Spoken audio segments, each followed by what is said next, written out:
Hey everyone, welcome back to the channel. Today, we're diving into the fascinating world of macro photography. You know, that magical art of capturing tiny details that often go unnoticed. If you've ever wondered how photographers bring those minuscule elements to life, stick around because we're going to explore some awesome tips and tricks to elevate your macro game. Let's get right into it. So, first things first, what exactly is macro photography? Well, in simple terms, it's a type of photography that focuses on capturing small subjects up close, often at a magnification of 1 to 1 or greater. Imagine snapping a shot of a tiny insect or a flower petal and seeing all those intricate details. It's like opening a door to a whole new world of creativity. Plus, macro photography has come a long way since its early days when photographers were limited by bulky equipment. Now, with modern cameras and lenses, anyone can get in on the action. All right, let's talk gear.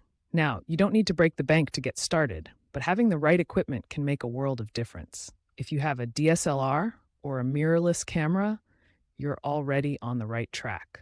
These allow for some great flexibility when switching lenses. And speaking of lenses, investing in a good macro lens is a game changer. There are options out there that give you that fantastic 1 to 1 magnification. But wait, if you're not ready to commit to a new lens yet, don't worry. Using extension tubes or close up filters can dramatically improve your close up shots without burning a hole in your wallet.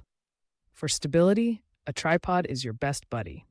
It helps eliminate shaky hands while you capture those stunning details. And let's not forget about lighting. Natural light can be great, but if you're shooting indoors or on cloudy days, tools like ring lights can help illuminate your subject beautifully. Now that we have our gear, let's discuss some easy techniques that'll help you capture those stellar macro shots. First up is composition. You want to make sure you're framing your subject well, so consider the rule of thirds. It's a nifty little trick where you place your subject off-center to create a more compelling image. So next is focus. This is crucial. You might want to try manual focus because, let's face it, autofocus can sometimes struggle with those tiny details. Be prepared to play around with depth of field too. This is what gives your image that dreamy, blurred background while keeping your subject sharp. And let's not ignore lighting. Depending on the time of day, you can use natural light to your advantage. Golden hour is a favorite for many photographers. But if you need a little extra help, using reflectors or diffusers can add that soft touch to your photos without harsh shadows. Oh, and don't forget to change your angles. Getting down on your subject's level or shooting from different sides can unveil details you might not notice up front. Now that we've covered some techniques, let's look at examples. Ready to be amazed? In the world of macro photography, the possibilities are endless. Nature is a goldmine for macro shots. Think about those incredible close-ups of insects, where you can see every tiny hair on a butterfly's wing. Or how about flowers? Capturing a close-up of a dewdrop resting on a petal can create such a stunning image. You can also explore everyday objects around you. Grab something like a piece of fabric, a piece of fruit, or even household items. By getting up close, you can discover textures and patterns that are usually overlooked.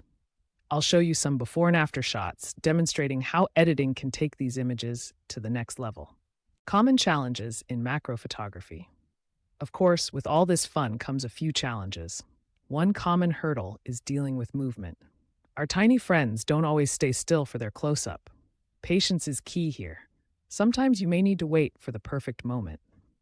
Also, remember that focusing on such small subjects can be tricky, especially when you're working with a shallow depth of field. And let's face it, lighting can be a challenge too. Finding that right balance can take practice, but experimenting is part of the fun. To wrap it all up, macro photography opens a door to a beautiful world that many of us overlook every day. Whether you're snapping away at flowers in your garden or getting up close and personal with some tiny insects, there's magic in these details. I encourage you to grab your camera, yes, even if it's just your smartphone, and start experimenting. Don't forget to share your macro masterpieces in the comments below. If you enjoyed this video, give it a thumbs up and subscribe for more photography tips. Until next time, happy shooting.